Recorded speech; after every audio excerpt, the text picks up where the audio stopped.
Every magic trick consists of 3 parts, or acts. Perhaps no rule in screenwriting is more important than the 3-act structure. Nearly every major Hollywood movie today uses this format in some way.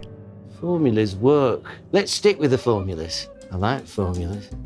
But the 3-act structure can take many shapes and sizes and isn't as restrictive as one might think. Okay then, Mr. Lightbeer, prove it! All right, then I will. This is What is the 3-act structure? Before we begin, be sure to subscribe and click the bell for more filmmaking videos. For this video, we spoke with author and story expert K.M. Weiland about how the 3-act structure works. I'm Cam Weiland, and I run the writing website Helping Writers Become Authors, and have written books like Structuring Your Novel and Creating Character Arcs. The 3-act structure refers to a framework in which to tell your story. This means a 3-act structure is primarily focused on shaping a writer's plot, since story refers to the events which occur in your screenplay, and plot is how that story is told. The 3 acts differ in length. Act 1 is the first 25% of a film, Act 2 is the next 50%, and Act 3 is the last 25%. Not every film follows this structure. That made no sense. And the films which do follow it don't all follow it in the same way. K.M. Weiland explains that following these conventions doesn't have to result in a lack of creativity. So a lot of people feel that structure can be too limiting for a story or create a story that's formulaic. And this is actually the farthest thing from the truth. What structure does is provide a framework into which the story can then take many different forms. But also specifically, it's a guideline for creating a resonant psychological transformation, because this is ultimately what story is. And so if you can understand kind of the skeleton underneath that, then you can create all kinds of stories on top of that. I particularly like the analogy of thinking of story structure as a gift box. So it's always a cube, it always has wrapping paper and a bow and looks kind of the same, but what's inside of that gift can be anything. It could be a puppy or a video game or a cookbook. So the possibilities are endless. According to Weiland, one film perfectly encapsulates the potential of a 3-act structure.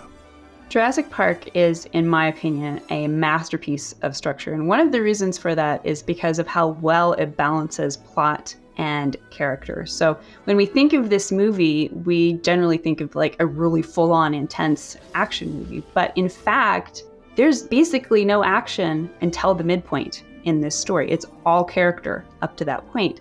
And it's just so beautifully and powerfully done that by the time we get to the midpoint and all the action, we are super invested in these characters and this dilemma that they find themselves in. Weiland has taken the 3-act outline and further broken it down into 8 parts. The first of which is the hook. The opening of your film must answer one question above all else. Why should the audience keep watching? As Weiland puts it, I like to think of the hook as the first domino in the row of dominoes that is your story. And even though it isn't necessarily going to immediately immerse your audience in the main conflict that your characters will be experiencing, it is related, and it's going to be that first thread that gets pulled that eventually leads into that full-on immersion with the main conflict. And obviously the primary point and objective of the hook is to hook your audience into the story and to make them interested enough to keep going with it. The best way to do this, in my opinion, is to get them to ask a question. What do you believe in, huh? What do you believe in? Whether implicitly or explicitly, you want them to be asking, what is that? What's that about? Or simply, what's going to happen next? So that they're interested enough to keep going. I believe whatever doesn't kill you simply makes you Stranger. often a good hook opens in medias res, meaning in the midst of things. Fast 5 opens with an action-packed jailbreak before delivering any exposition. Hooks should also serve as a taste of what's to come.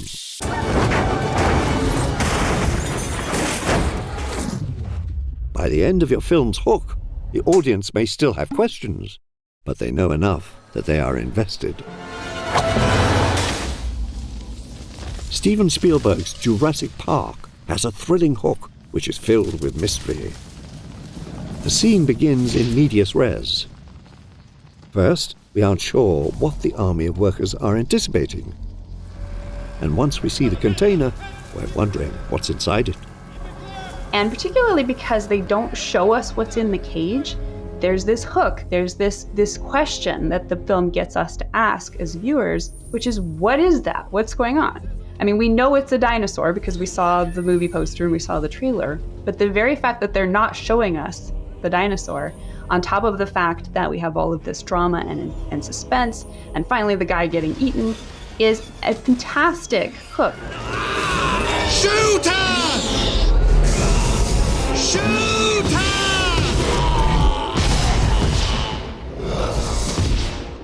Once you've drawn your audience into your film's world with a captivating hook, Help me, Obi-Wan Kenobi. it's time to kickstart your story with the inciting event. The inciting event happens about 12% into your film and sets the narrative in motion. This is the moment when they brush up against the conflict for the first time. It isn't going to be a full-on immersion, as we'll get later on in the story, but it's that moment where they first see it, and they are given the option of whether to engage with it or not. For an inciting event to have sufficient impact, stakes need to be built beforehand. The beginning of Doctor Strange establishes Stephen Strange as a brilliant surgeon. So when the inciting event irrevocably injures his hands, we understand that this has changed his life. No one could have done better. I could have done better. The profession which gives him purpose has been ripped away. Jurassic Park's inciting event occurs when Hammond invites Alan and Ellie to visit his island. Spielberg heightens the moment by having Hammond enter in dramatic fashion. What the hell do you think you're doing in here? Hey, we were saving that! For today, I guarantee it. I tell you what, why don't you come down, just the pair of you, for the weekend? Not only is it a literal call to adventure, but there's an obvious and absolute refusal of the call, too. Look, I'm sorry, this isn't possible. But this is the first moment when they brush up against what will be the main conflict in the story. And it's particularly beautiful because you can see this is a choice. The inciting event is a choice. It is something that they could still walk away from and nothing changes in their lives. Until they reach the first plot point. Occurring about 25% into a film, the first plot point segues a story into its second act. Weiland explains plot points as such. So this is a big moment in the story. This is the threshold of no return. So that even if the character wanted to go back at this point, which they won't in the story because obviously we wouldn't have a story, but even if they did, they couldn't go back to the person they were. Something about the world or themselves or just their perspective of the world changes dramatically at this moment. This signals a full-on immersion in the conflict, so they're fully committed now. And they're after a specific plot goal and they're facing opposition and that's bringing up obstacles. So from this moment on, they will be fully engaged with the conflict and will move forward through the story in a way that is focused on this end goal. As such, the first plot point is the culmination of the first act, the climax of what has been set up so far. Typically, it is a point of no return. The protagonist's journey is fully underway. In Lord of the Rings, this is when Frodo leaves the Shire. This is it. This is what? If I take one more step, it'll be the farthest away from home I've ever been. There is no going back now. His quest to destroy the ring has begun. Remember what Bilbo used to say? It's a dangerous business. Frodo, going out your door. Much of the beginning of the second act is the protagonist reacting to this plot point? I'm never gonna be able to sleep out here. Me neither, Sam. In Jurassic Park, the first plot point is this moment where not only do they enter the park, but they see the dinosaurs for the first time and they're just completely bowled over. This is one of my favorite moments in all of film. And one of the reasons for that is just how honest it is, because this is like literally how we would feel if we were confronted by this living miracle of a dinosaur suddenly being before us. It's also interesting to note how they can't walk away from this. Even if they, figured out right away, like, we don't want to be on this island with dinosaurs, this is a terrible idea, we're leaving now. Their lives are completely changed. Their perspectives are completely changed. So if they turn and walk away from this moment, nothing's ever going to be the same for them. That is the hallmark of a good first plot point. They're moving in herds. They do move in herds. The beginning of the second act follows Alan and Ellie reacting to the plot point. How'd you do this? I'll show you. As the protagonists take in the new world they've entered in the beginning of the second act, they are then introduced to the first pinch point. The first pinch point can normally be found around 37% into a story. The pinch point is the first of many obstacles a protagonist must face in the second act. Weiland explains. Pinch points are primarily about emphasizing the antagonistic force and what is at stake for the protagonist within the story. These can be very subtle moments within the story, or they can be really big turning points. And they do need to be turning points that move the plot, regardless. But they are specifically about showing what is at stake for these characters. What are they, at this point in the story, possibly going to lose if they continue on this course of action? It's also a really good time to check in with the antagonistic force, depending on what type of story you're telling and how the POVs are set up. But this can be a good way to show, even if the heroes are oblivious to what's going on, that the antagonistic force is in fact a threat and what's going on behind the scenes. In There Will Be Blood, the pinch point is HW losing his hearing. Wait, stay here. Stay here, son. I'm gonna fix this. Don't leave! It's gonna be fine. Wait for me here. Hold it down, hold it down. Don't leave! The setback for Daniel Plainview establishes the core conflict of the film. That the drive for profit poisons everything.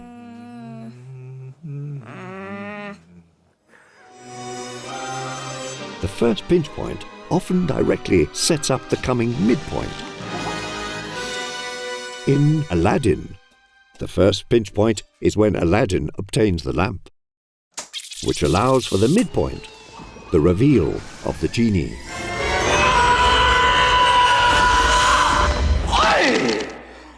10,000 years will give you such a crick in the neck. Hang on a second.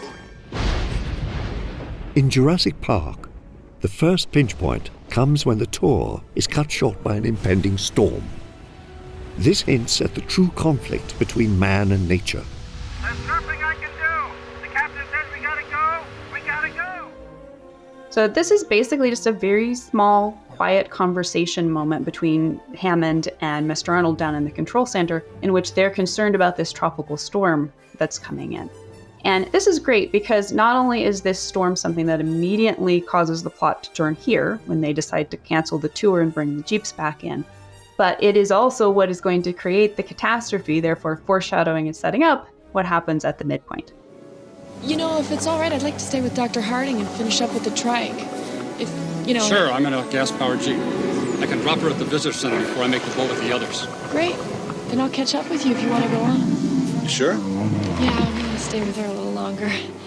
Alan and Ellie are separated, and the storm is about to wreak havoc on the park. Once your protagonist navigates the first pinch point, they are thrust into the midpoint. The midpoint can also be considered the second plot point. It occurs halfway through a film and has major ramifications on the story.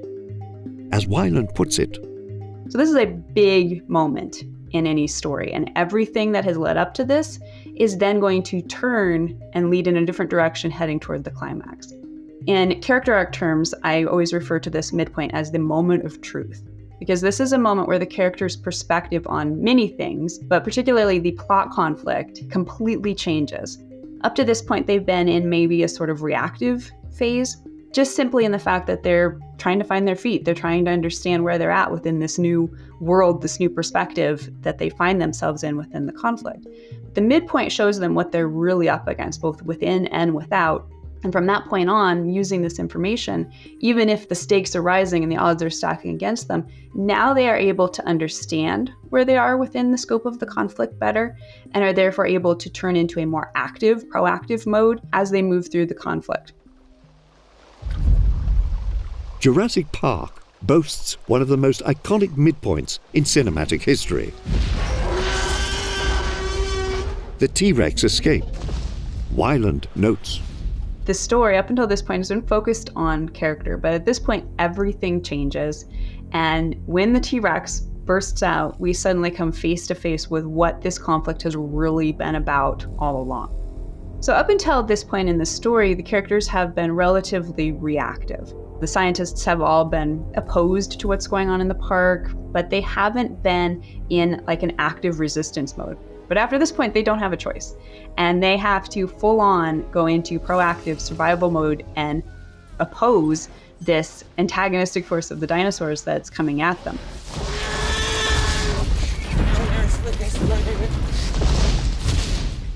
This is an amazing scene because I think when anybody thinks of Jurassic Park, this is the scene they think of. And so that shows how important it is to create something that's iconic, something that's really big, and something that massively turns the plot at this point.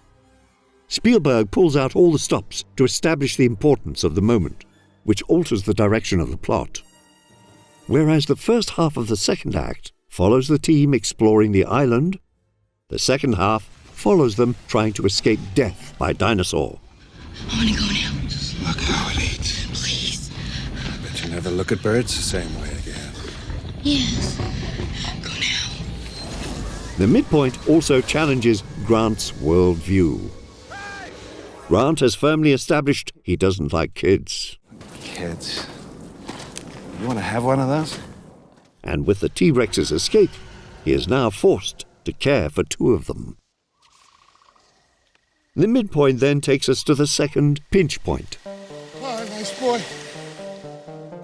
The second pinch point occurs approximately 62% into a screenplay. It functions similarly to the first pinch point. As Weiland explains, the second pinch point, like the first pinch point, is also about emphasizing the antagonistic force and what is at stake for the characters.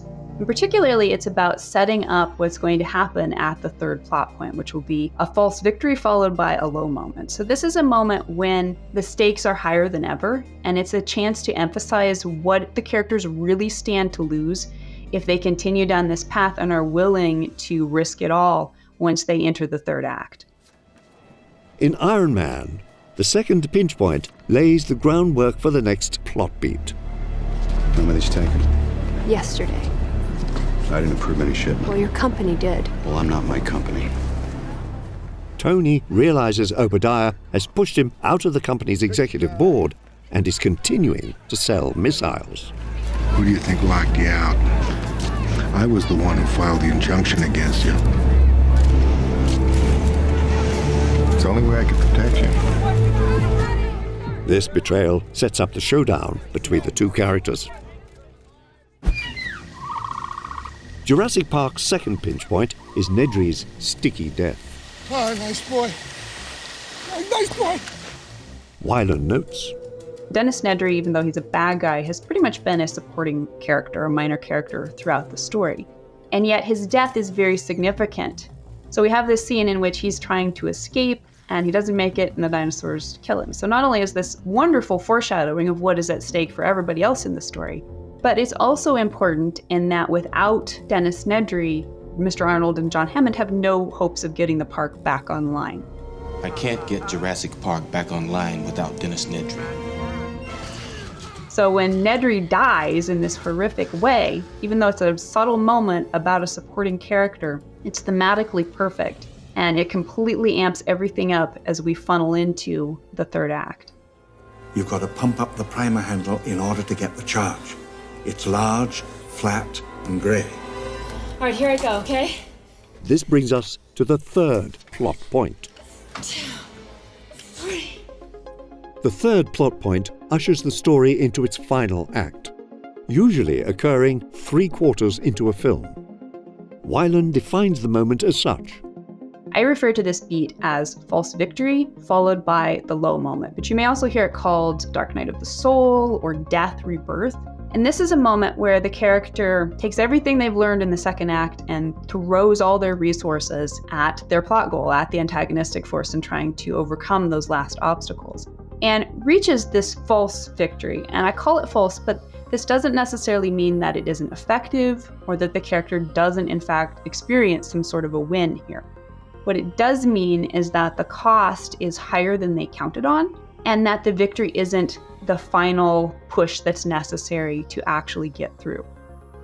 No matter what type of story you're telling, whether it's the fluffy rom-com or a horror movie or an existential crime movie, this is the beat that really digs deep into the psychological resonance of character arc and transformation, which ultimately is what story structure is all about.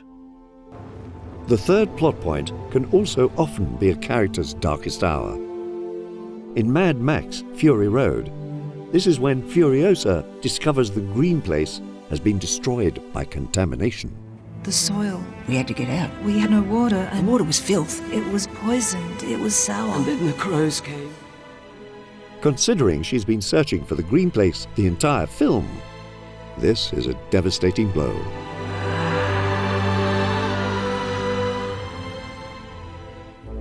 In Jurassic Park, the third plot point occurs when Ellie turns back on the power.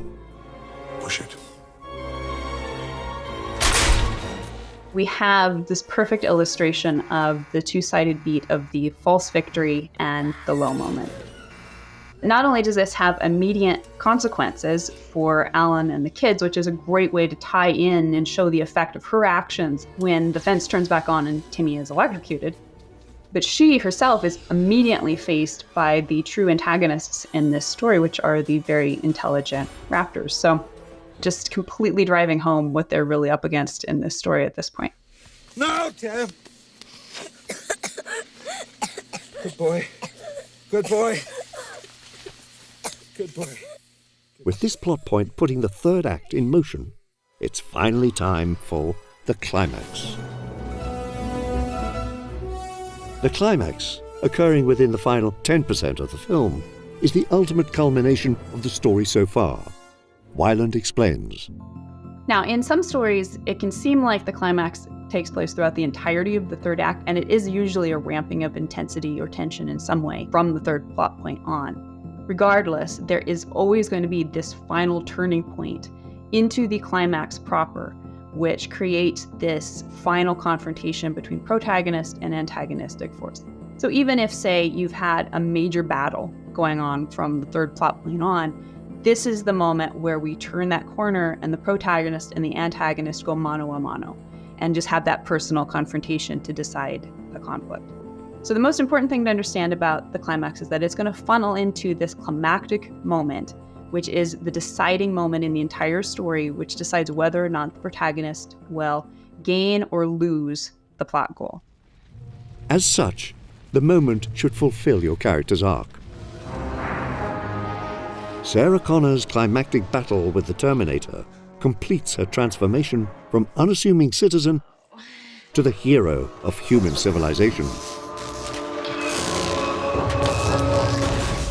Sometimes a climax is the very last moments of a film.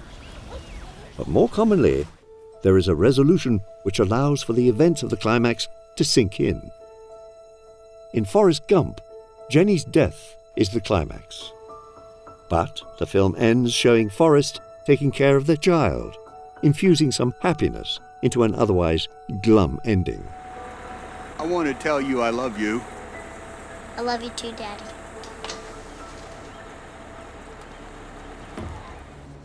In Jurassic Park, the climax is the battle with the raptors. It is the logical conclusion of the story. The predators are eaten by an even larger predator, hammering home that humans have no control over the ways of nature. The sequence also completes Alan's character arc, as he and Ellie save the children from the raptor's grasps. And then there's what is in many ways the true climactic moment of the movie, when the overarching conflict that has been happening over the entire course of the movie is decided, when Alan tells John Hammond, Mr. Hammond, after careful consideration, I've decided not to endorse your park. So have I. The resolution after the climax emphasizes this character growth. Alan has gotten over his hatred of children. It also punctuates the climax. The characters have escaped.